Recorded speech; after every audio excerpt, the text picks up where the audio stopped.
जय श्री कृष्ण, जय माता दी। महिषासुरमर्दिनी स्तोत्र का अगला श्लोक है अयि सुमनः सुमनः सुमनः सुमनः सुमनोरम कांतियुते श्रितरजनी रजनी रजनी रजनी रजनी करवक्त्रभृते सुनयन विभ्रमर भ्रमर भ्रमर भ्रमर भ्रमराद्भिद्रुते जय जय हे महिषासुरमर्दिनी रम्यकपर्दिनी शैलसुते।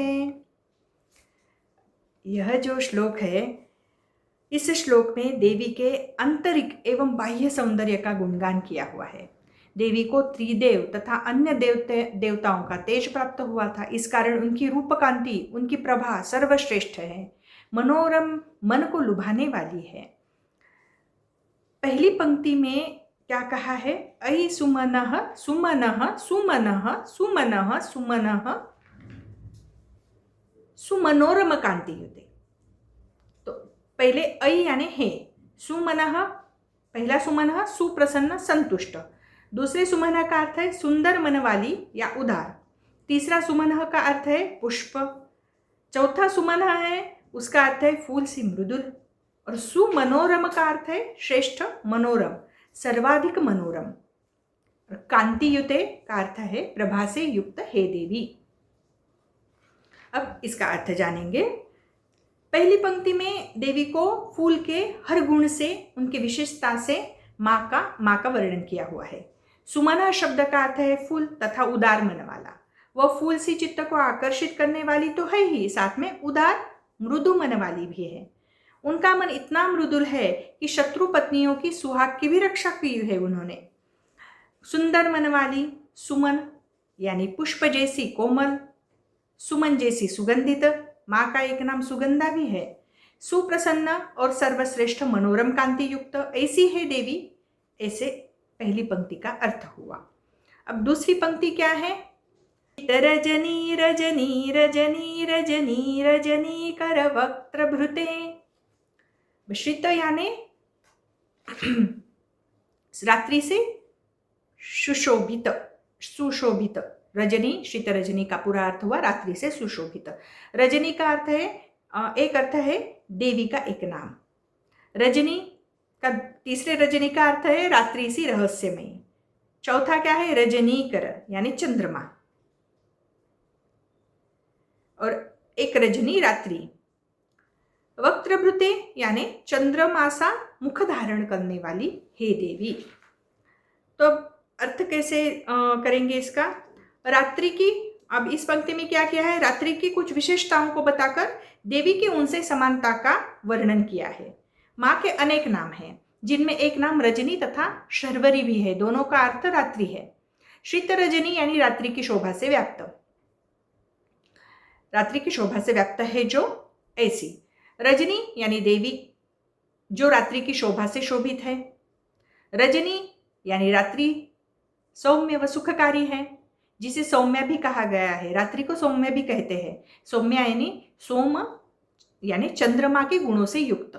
चंद्रमा से रात्रि में अमृत झरण होता है और औषधि वनस्पतियों में जीवन रस भर जाता है, जिससे जीव सृष्टि को भोजन मिलता है। देवी भी अन्नपूर्णा रूप में प्राणी मात्र को भोजन उपलब्ध कराती है। यह एक साम्य है रजनी और देवी में।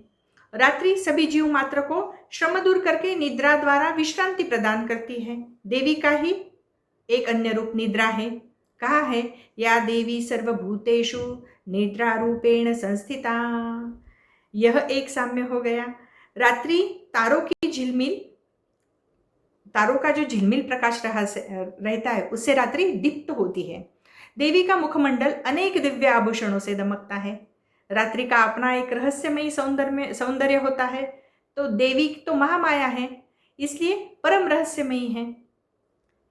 अब पंक्ति के आखिर में क्या कहा है? रजनीकर वक्त्रभृते। रजनीकर यानी चंद्रमा, चंद्रमा की आभा जैसा उज्जवल वक्त्र यानी मुखमंडल है जिसका, ऐसी देवी। भक्तों के हित हेतु रजनी की भांति देवी सुखकरी, क्षेमकरी, पालक है। दारुण दैत्यों के लिए वे कालरात्रि है, रहस्यमयी है। दिव्य आभूषणों से उनका सौम्य स्वरूप और ज्यादा दैदीप्यमान हो जाता है। रक्षा के हेतु रण में गई देवी देवांगणों को आश्वस्त कराती है, देवगणों को, और तो वे देवगण विश्रांति पाते हैं, ऐसे उन्हें विश्रांति दिलाती हैं। इसलिए देवी को श्रित रजनी रजनी रजनी रजनी रजनी कर वक्त्रवृत्ते कहा है।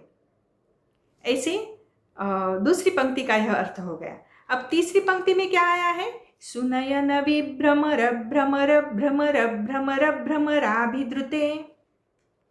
अब इसमें कैसे है? सुनयन, इसका अर्थ हुआ सुंदर नयन। फिर विभ्रमर, यह है लालित्य, इसका अर्थ। भ्रमर, एक भ्रमर का अर्थ है काले भंवरे, एक भ्रमर का अर्थ है मतवाले भंवरे, एक भ्रमर का अर्थ है चंचल भंवरे। भ्रमराभि यानी भंवरों द्वारा, द्रुते यानी आद्रुत, जिनका आदर किया जाता है, ऐसी है देवी। तो अब तीसरी पंक्ति का अर्थ हम जानते हैं। देवी के नेत्र सौंदर्य का यह पंक्ति बखान कर रही है। भ्रमर के जैसे देवी के नेत्र काले हैं। भ्रमर यानी भंवरा, उस पर जैसे फूल के पराग का, उसके मधु का उन्माद छाया होता है। भंवर पराग पी लेता है और फिर उस मधु का उस पर उन्माद छाया होता है। उसी प्रकार देवी की आंखें युद्ध के उन्माद से मतवाली हो रही है। भ्रमर जैसे फूल फूल पर मधु के लिए मंडराता है, वैसे ही देवी एक एक दैत्य को मार मार कर उनके रक्त की प्यासी हो रही है। भ्रमराभिद्रुते का अर्थ भ्रमर भी जिनका आदर करते हैं, ऐसी है देवी। देवी के नयनों के मतवालेपन, सलोनेपन व बचपन की सी चंचलता के कारण भ्रमर उनका समादर करते हैं। ऐसी महिषासुर का घात करने वाली सुंदर जटाधारी गिरिजा, आपकी जय हो। अब इसका भावार्थ एक बार देख लेंगे। क्या है पूरे श्लोक का अर्थ? सुमन की भांति सुकोमल तन तथा सुंदर मन वाली और श्रेष्ठ मनोहर कांति से युक्त रूप वाली हे देवी। देवी रात्रि की शोभा से शोभिनी है तथा देवी भी रात्रि की भांति ही सौम्य, रहस्यमयी तथा सुखकारी है और चंद्रमा सदृश उज्ज्वल आभा से युक्त मुखमंडल वाली है तथा हे काले मतवाले भंवरों के सदृश, अपितु उनसे भी अधिक गहरे काले एवं मतवाले मनोरम तथा चंचल नेत्रों वाली देवी। हे महिषासुर का घात करने वाली देवी, हे सुंदर जटाधारी गिरिजा, आपकी जय हो, जय हो। ऐसा इस श्लोक का अर्थ हुआ।